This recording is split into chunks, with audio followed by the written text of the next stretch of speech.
Você acredita em milagres em alto mar? E se eu te dissesse que há um lugar no oceano onde embarcações desaparecem sem deixar rastros, onde o impossível se torna real? Bem-vindo ao Triângulo das Bermudas. Neste conto emocionante de Jaqueline Quinhões da Luz, acompanhamos Jorge, um marujo experiente, que em mais uma travessia marítima se vê diante de forças além da compreensão humana. No momento mais sombrio, quando tudo parecia perdido, uma presença misteriosa surge entre a névoa. Um velho barco, um marinheiro desconhecido, e o nome que ecoa entre cantos e assobios: Zé do Leme. Prepare-se para navegar entre a fé, o medo e o inexplicável. Essa é uma história de sobrevivência, de mistério e de um resgate que só poderia ter sido guiado pelas mãos da Rainha do Mar. Se inscreva, curta e mergulhe com a gente nessa história, onde a espiritualidade e o sobrenatural se encontram nas profundezas do oceano. Gostou dos contos? O link para comprar o livro físico ou digital está na descrição do canal. E agora, roda a vinheta.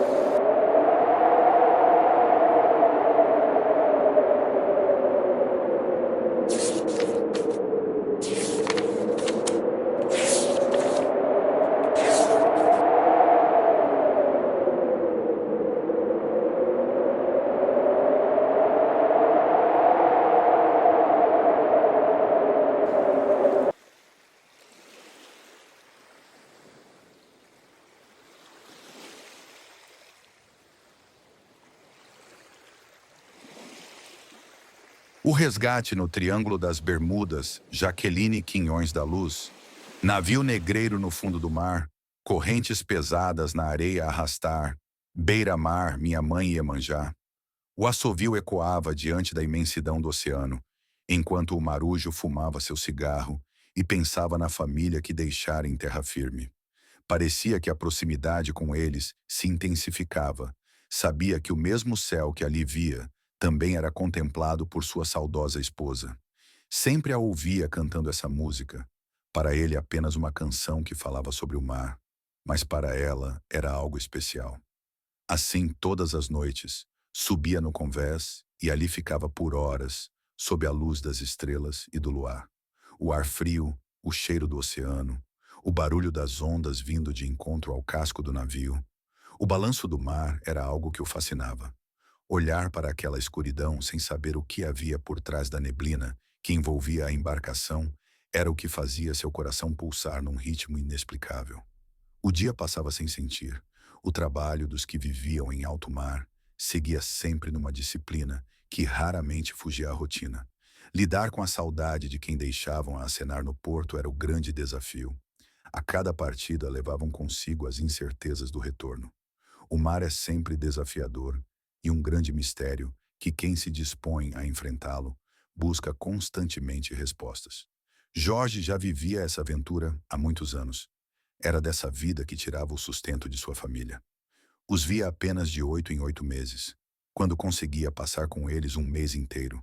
É quando via quanto o tempo estava passando rápido, pois a cada ida encontrava os filhos diferentes e percebia o tanto que perdia de suas descobertas e fases. Mas era esse o caminho escolhido.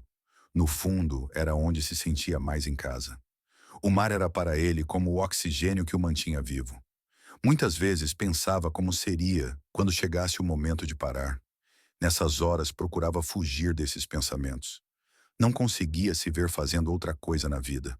Daquela vez, ao despedir-se de sua família, foi diferente.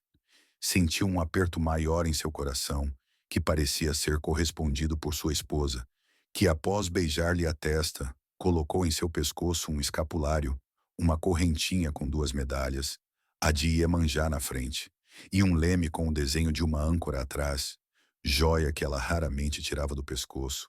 Tinha muita fé, acreditava que lhe dava proteção e coragem. Jorge não seguia nenhuma religião, mas respeitava. À medida que o navio se distanciava, via sua mulher ali acenar, e em seu olhar, algo que não conseguiu decifrar. Aquela tinha tudo para ser mais uma noite como todas as outras, embora tivesse mais neblina e uma tempestade se revelando ao longe com cada clarão que surgia no céu. Tempestade em alto mar sempre era algo preocupante e justo ali, onde estavam, tornava a preocupação ainda maior. O Triângulo das Bermudas, conhecido por suas histórias e mistérios. Jorge, preocupado, correu em direção à sala do comandante e no caminho viu desprender de seu pescoço a correntinha dada por sua esposa e deslizar em direção ao mar sem que pudesse evitar. Um arrepio percorreu seu corpo, mas seguiu até a sala onde encontrou o comandante com semblante sério. Sempre passavam por aquele trecho durante o dia, mas o atraso na liberação da carga acabou atrasando a saída e agora estavam ali à noite, em meio a uma tempestade. Logo iriam chegar ao ponto mais crítico, com ondas gigantescas. Já haviam passado por isso outras vezes, mas todas eram vistas como um grande desafio. Seguindo orientações, trataram de vestir os coletes e ficaram juntos. O navio estava mais pesado do que o costume.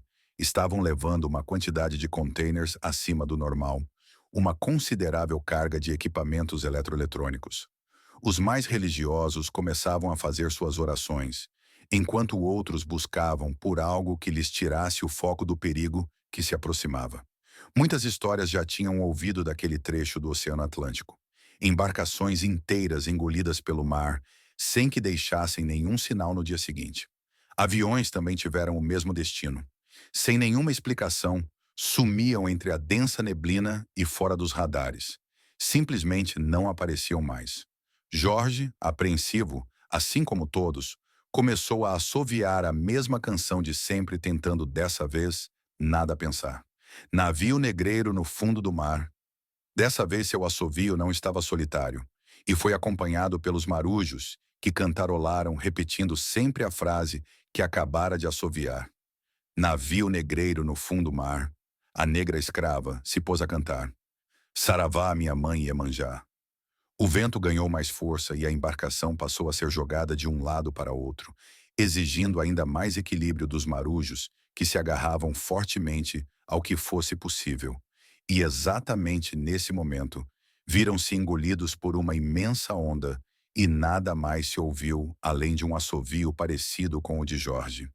Virou a caçamba de fundo para o mar, e quem me salvou foi a mãe Iemanjá. Saravá, minha mãe Iemanjá. Em terra firme, na casa de Jorge, o rádio interrompia a música para transmitir a triste notícia. Mais uma embarcação afundava lentamente em uma tempestade no famoso Triângulo das Bermudas. Sem revelar o desfecho da notícia, a rádio retomou a música. A esposa, ao ouvir, sentiu um aperto no coração e, mesmo sem terem dado o nome do navio, correu até o altar, onde tinha a linda imagem de Iemanjá, acendeu uma vela e de joelhos se pôs a rezar fervorosamente, agarrada ao retrato de seu marido. Em alto mar, um silêncio profundo tomou conta, e tudo havia misteriosamente serenado. Jorge despertou como de um grande pesadelo, e, assustado, constatou que não estava dormindo. Tinham de fato naufragado no temido Triângulo das Bermudas e tentava ver o que restara da embarcação. Mas a intensa neblina não lhe permitia ver nada mais. Já sem esperança, começou a ouvir um assovio que parecia vir de longe e sentiu que se aproximava na medida que as ondas vinham mais fortes em sua direção. Notou-se aproximar um barco muito antigo, cujo leme era conduzido por um marujo que não pertencia à sua tripulação. Ao subir, com a ajuda do misterioso marinheiro, viu que seus colegas já haviam sido recolhidos, porém pareciam dormir. Ouvi seu chamado e cheguei a tempo. Jorge, ainda atordoado com tudo, agradeceu, mas não conseguiu esconder sua maior dúvida. Estavam mesmo vivos ou... Nesse momento, o marujo, com seu cachimbo na boca, e entre uma baforada e outra, de costas e sem largar o leme, respondeu como se tivesse lido seu pensamento e lhe tranquilizou. Sim, estão vivos. Como disse, ouvi seu chamado e vim ajudar. Fui enviado pela Rainha do Mar. Poucos que por aqui passaram sobreviveram para contar a história. Nunca esqueçam disso. E lhe estendeu a mão, devolvendo a ele sua correntinha perdida. Mas ela estava apenas com a medalha de Iemanjá. Não tinha mais o leme com a âncora desenhada. Jorge olhou para o marinheiro. Vestia roupas usadas por antigos marujos. Barba farta, calças brancas, camiseta listrada com um casaco longo azul marinho. Calçava botas pretas. Na cabeça um cap ostentando o símbolo da marinha, e o suntuoso cachimbo sempre na boca. Como poderia estar ali, tão tranquilo, conduzindo um barco tão velho, sozinho bem no meio do oceano, sem sucumbir àquela tempestade? De onde tinha vindo? Antes que pudesse lhe agradecer, o viu ser envolvido por uma neblina e desaparecer ali diante de seus olhos. Apenas o assovio pode ser ouvido com a mesma canção que cantarolavam antes de tudo acontecer, bem no refrão. E quem me salvou foi a mãe Iemanjá. Jorge ficou ali sem sequer saber o nome do marujo amigo que os havia salvado, tentando encontrar respostas para o que acabara de ver.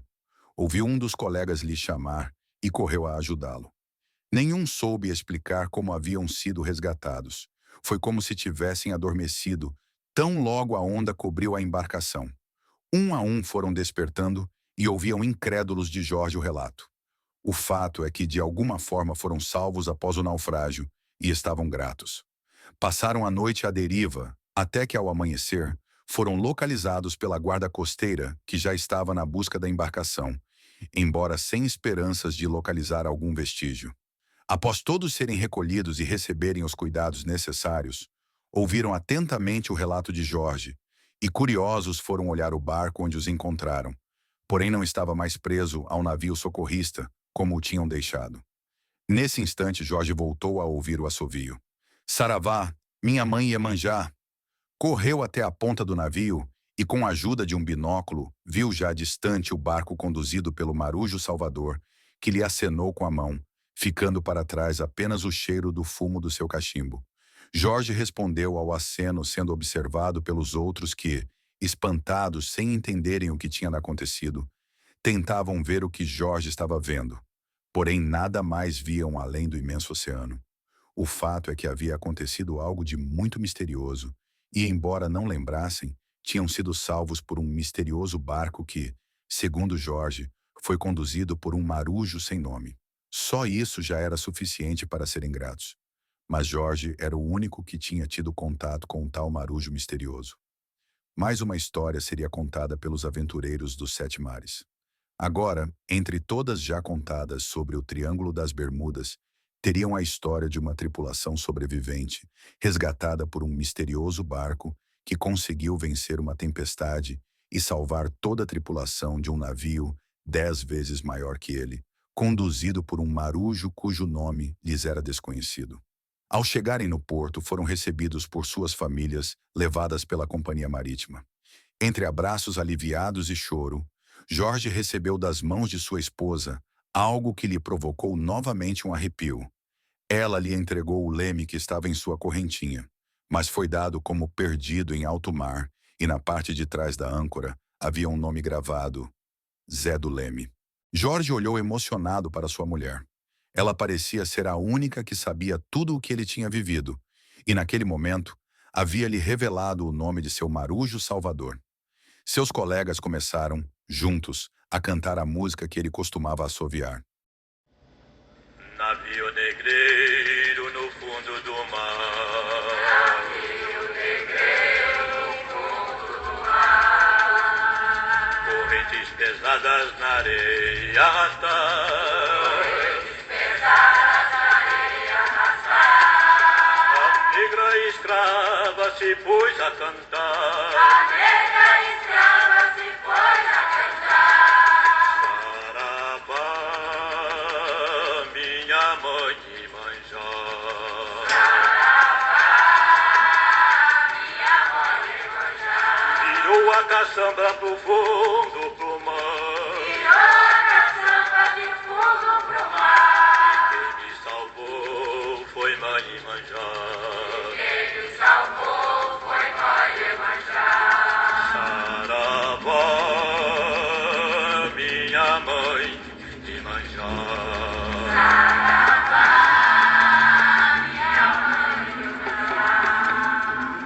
Navio negreiro no fundo do mar. Correntes pesadas na areia arrastar. A negra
Obrigado por assistir ao nosso canal.